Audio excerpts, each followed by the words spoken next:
In case you missed it, here's a Sports Animal Rewind. To learn about the Governors of Austin Peay, we bring in head football coach Kirby Cannon. Coach Cannon, Vince Ferrara, and Evan Woodbery here in Knoxville. So nice of you to come on with us today. How you doing this morning, Coach? I'm doing great. It's a beautiful morning in Clarksville. Yep, it's nice here in Knoxville as well, just right down the road. Coach, looking at your background, you were at Central Michigan from 2010 to 2013. How well, having worked up in that area, do you know Butch Jones? Have you worked with Butch Jones at any of your stops in the past? I don't know Coach Jones personally at all. I do know his body of work, and we were the staff that replaced him at Central Michigan when he went on to Cincinnati. But he had great success at Central, and he's continued that.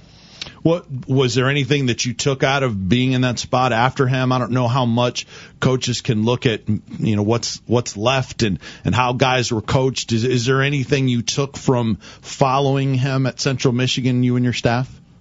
Well, I know that the players at Central, were very much of a mentality that they loved to play and they loved to compete. Now we fell off a great deal from Coach Jones's last year.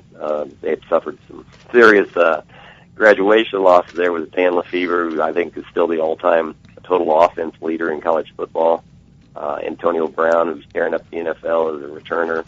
Several very good players were on that team the year before, and then we became a little bit young, but I don't know that we did a great job coaching that first year at Central and went 3-9. The next year we were very young, and this past year we kind of bounced back and finished very strong there. But I know that they were used to a high intensity coaching there at Central. We were a little bit different offensively than Coach Jones had been. We were more the Michigan State style with Coach Enos's background there. We were two back and tried to get thuggish, every game, and so a little bit of a transition there. But I know Coach Jones did a great job there. He was very well thought of at Central and did a great job there. You were secondary coach at Central Michigan, but you still deserve all the credit for Eric Fisher's development, right? Well, without a doubt. Yeah. No, Eric's a great kid. When we first got there, he was just kind of a gangly sophomore that we really didn't know what position he was ultimately going to be at, whether he was an inside guy or a tackle. And Eric just kept working at it and was a great example to everybody that you're all given some physical tools, but Eric put it all together, and by the time he finished at Central, he was just an outstanding player, worthy of the first pick in the draft. Coach, one of the players that Butch mentioned as someone that he recruited to Central Michigan and thought very highly of was Tim Phillips, who is now on your team. And I was wondering that when you left Central Michigan and were going down to Austin Peay, how did you convince them? These guys I think there are a couple of guys that were graduates at Central Michigan, and you convinced them to follow you down to Austin Peay. How did that go, and what do they offer for your team? Well, Tim's a special athlete. He's not very big. He's in the 5'6", 5'7" range, and didn't really fit the bill for what Central Michigan was looking for. He's very situationally used there. He had statistics that said he was a very good player, but he never really got to be the full-time tailback there. And going into his senior year, he felt like as a third or fourth back at Central Michigan, he really didn't see that as being the way you wanted to finish your career. And Tim was an outstanding high school football player in Louisville, and when I came down here, there was nothing sinister about it. Tim just wanted to be a bigger part of a program his senior year. We had a great relationship, just through working up there at Central, and he calls me one day and says, "Coach, could you use a tailback?" And I said, "Let me think about that." Yes. He's down here, and the amazing thing about Tim, he had such great character, so I knew not only were we bringing in a player that could play for us and has a chance to be an outstanding player for us, but his character is just so good that he's a great guy to kind of point at and say, this is how you go about your business. He's a graduate already. He's a very good player. He's a young Christian. Just has a lot of things going for him. In 3 weeks, he was able to put himself in a position where he was elected one of our captains this past Saturday. Wow. We're visiting with Austin Peay head football coach Kirby Cannon. The Governor is out of the OVC, the opening opponent for Tennessee this Saturday at Neyland Stadium here on the new Sentinel sports page. Vince Ferrara, Evan Woodbery here in Knoxville. Coach, we were talking about the wide receiver position at Tennessee with so much inexperience. 54 yards of receiving total amongst them, I think. So there's not a lot of experience there, but you don't have a whole lot of attempts among your quarterbacks. I think 7 all-time attempts. Talk about that quarterback competition, how it played out, and that inexperience there. We had 2 quarterbacks in the spring. Demarius Mitchell, who's a very young player from Memphis. We also had Jacob Sexton, who had thrown those 7 passes that you spoke about.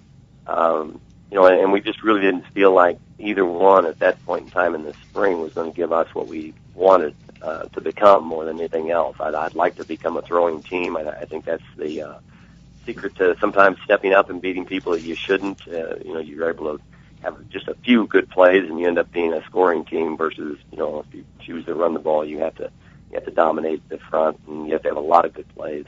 But so we went out and we found a junior college player, Andrew Spivey from San Francisco City College. I had recruited some players out there in the past, and he had kind of fallen through the 1A ranks and was looking for a home, and he wanted to go somewhere where he had a great opportunity to play. So it was a great matchup, and right now he's our starting quarterback, Andrew Spivey. Coach, it was probably, I guess, only 6 or 7 months ago you didn't imagine that you would be in this position at this point. I know Austin Peay had kind of an unusually timed coaching search with their previous coach going to the NFL, if I'm not mistaken. And just how did you come to end up at Austin Peay, and what's it been like for your first few months on the job? Well, I've been a head coach at the University of Missouri-Rolla for over 10 years, and I took an opportunity to go to Central Michigan to work with a lot of my friends. There's about 4 or 5 of the guys there that we had coached at other places, and sometimes as coaches you have that let's get the gang back together again, and we kind of did that at Central, and I was very happy at Central. It's a good place to coach. They like football there. You're well budgeted. You're in a position where you can compete, for the MAC conference, every year at Central. And our season went by, and we went to a bowl game, won a bowl game. I was very happy there, and but I had been over to Austin Peay as a coach, an opposing coach. We had come in here when I was at the University of Missouri-Rolla, and it was obviously an impressive campus, and we had a great day, and I think we won 45-3 here. So I had some experience at least with the location. When the job had opened, when Coach McCray had left, I had phone interviewed, and at that time I just didn't really feel like it was something I wanted to really pursue and go after, because I was happy where I was. But a friend of mine who I'd coached with at Iowa State University called me and kind of gave me a heads up that the job had opened. We were in the middle of spring practice at Central Michigan, and I got involved. But the more I came to kind of know the people here and just the potential of the whole situation, I got real excited about it, and kind of shot all my guns and used every resource I could. I thought I had a great interview. President Hall's a very impressive person.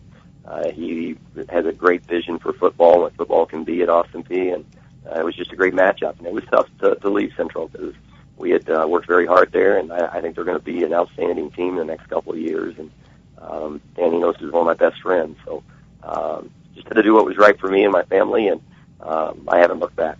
Visiting with Austin Peay head coach Kirby Cannon, the opening opponent for Tennessee Saturday at Neyland Stadium. Coach, we've hit on the quarterback, tailback. Talk about some of the other strengths and weaknesses, style of play for your team that fans that are going to the game can expect.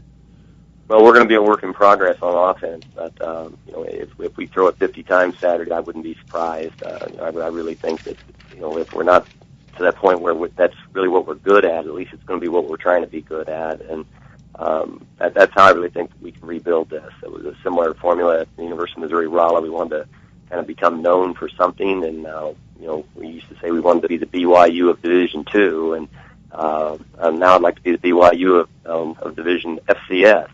So that's the plan. We'll recruit to that. I think there's a glut of 5'10", 6-foot receivers that can do a great job for you out there, but the outstanding, dominating tailbacks are pretty obvious to everybody in recruiting, and those guys are hard to get. Quarterback-wise, I think there are more Division I quarterbacks than there are Division I scholarships. So, I think we're going to be able to, to recruit a very good player in here, particularly if we are throwing in a great deal. So that's offensively, I think what you'll see on Saturday is we're going to try to throw the ball around. Defensively, I think we have to kind of start at the beginning on defense. Gave up way too many big plays a year ago. Tried to match calls too much as far as making the perfect defensive call against the perfect offensive call, and that's just a hard thing to do. So we've got to go back to some of the basics and really just try to rely on effort and great pursuit and just not making mistakes on defense. Special teams wise, we're going to jazz it up a little bit. We're going to try to make teams have to prepare for us special teams wise, and I tell our team every day that people work very hard on offense. They work very hard on defense. Not every program spends a great deal of time on special teams. A lot of them will give it lip service, but we're actually out there devoting a lot of our practice time to our special teams efforts. Coach, I thought it was interesting. You mentioned the kind of glut of these athletic receivers, and tell me if this observation is on track or not. But that sometimes in games like this, a school like yours can use some speed on the outside to equalize things. But the toughest part for you guys may be the matchups along the line, where an SEC school is just going to usually have some advantages in size and athleticism for that size. Well, I tell our quarterbacks every day that the best protection for him is him. We're going to get rid of that ball as fast as we can. We're going to try to make the defensive line at Tennessee run out to the numbers as many times as we can, both running the ball and throwing in our screen game and our quick game, and we're going to try to neutralize that advantage. And as many times as we can, we're going to run it when they're sure we're going to pass it, and we're going to pass it when they're sure we're going to run it. And that's the best way to stay in those games and try to put pressure on the other team to make mistakes and just don't give them anything, because I'm sure they're going to earn quite a few plays on offense and defense. And the whole key to playing up is just to have some deep belief that you can match up, and if you do things exactly right along a plan, then you've got a chance to turn into the fourth quarter, where the shock of the team hanging around in the fourth quarter sometimes can create some mistakes on their side. Coach, I'm hoping we get a 6'8" versus 6'8" matchup. Tennessee has Daniel McCullers, the big 6'8", 351-pounder. First of all, have you ever seen anyone as big as him? Well, I've seen some that weighed as much. I've seen some that were as tall, but I don't know if I've seen the combination of that. I'm sure he's just a mountain of a man, and that'll be interesting. But again, we're going to try to make him do something maybe he doesn't like to do a lot, and that's turn around and have to chase the ball. And you have someone 6'8" on your offensive line, and right tackle Ben Stansfield. That's something you don't see in college football very often, a matchup of offensive and defensive linemen at 6'8". Well, Ben's a good player. He's a guy that's gotten some preseason All-OVC mention, and he's very smart. He's going to graduate in December, and I think he's going to be able to use his tools. He's in great shape. He can run all day, and he doesn't have as much lead in his pencil as some, but he's a guy that I think will mix up his techniques, mix up his kind of his rhythm in doing things, and he's going to be a productive player for us. You have a couple of East Tennessee products, including Evan Toby's from Maryville High School, Jalen Miller from Oak Ridge. Talk about some of those East Tennessee kids. Well, Evan will be our kickoff guy. He's come in and just really been very, very consistent. He's in the end zone when you want him to, and he's also able to kick a high ball that puts people in a position where they've got to make a decision as to whether they're going to bring it out or hope that it goes into the end zone. And I'm looking forward to him getting a chance to play.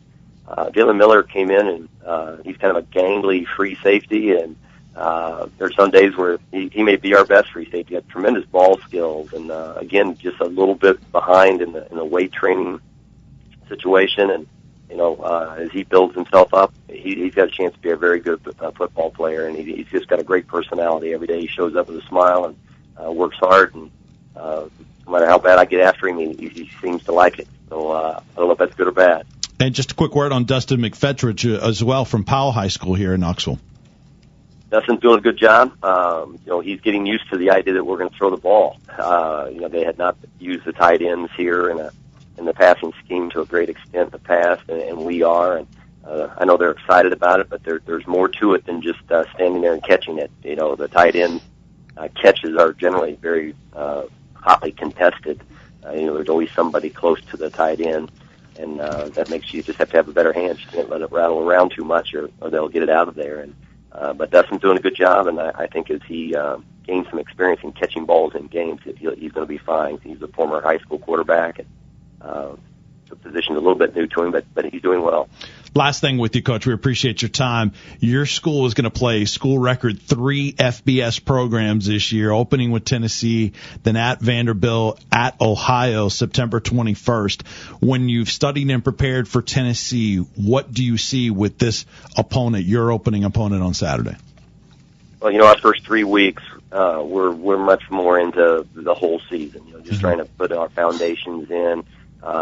Really yesterday we really began to wholesale say, hey, here's what we want to do. And I think what the players want us to do more than anything else is give them a plan, give them a way, a scenario that gives them a chance to compete. And I know Tennessee will be ready. I know Coach Jones and Coach Stripling and Coach Maloney and those guys, and then they're going to be ready to play no matter who they're playing. And we're going to have to meet that initial charge, I think, more than anything else. Maybe be a little conservative, on both defense and offense initially until our kids kind of gain some confidence and get used to the bright lights and a lot of noise, I'm sure.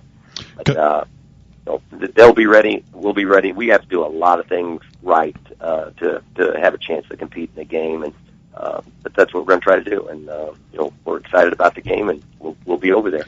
Coach, really nice to talk to you. Thanks so much. Nice to learn about your team a little bit. Good luck, and we appreciate your time.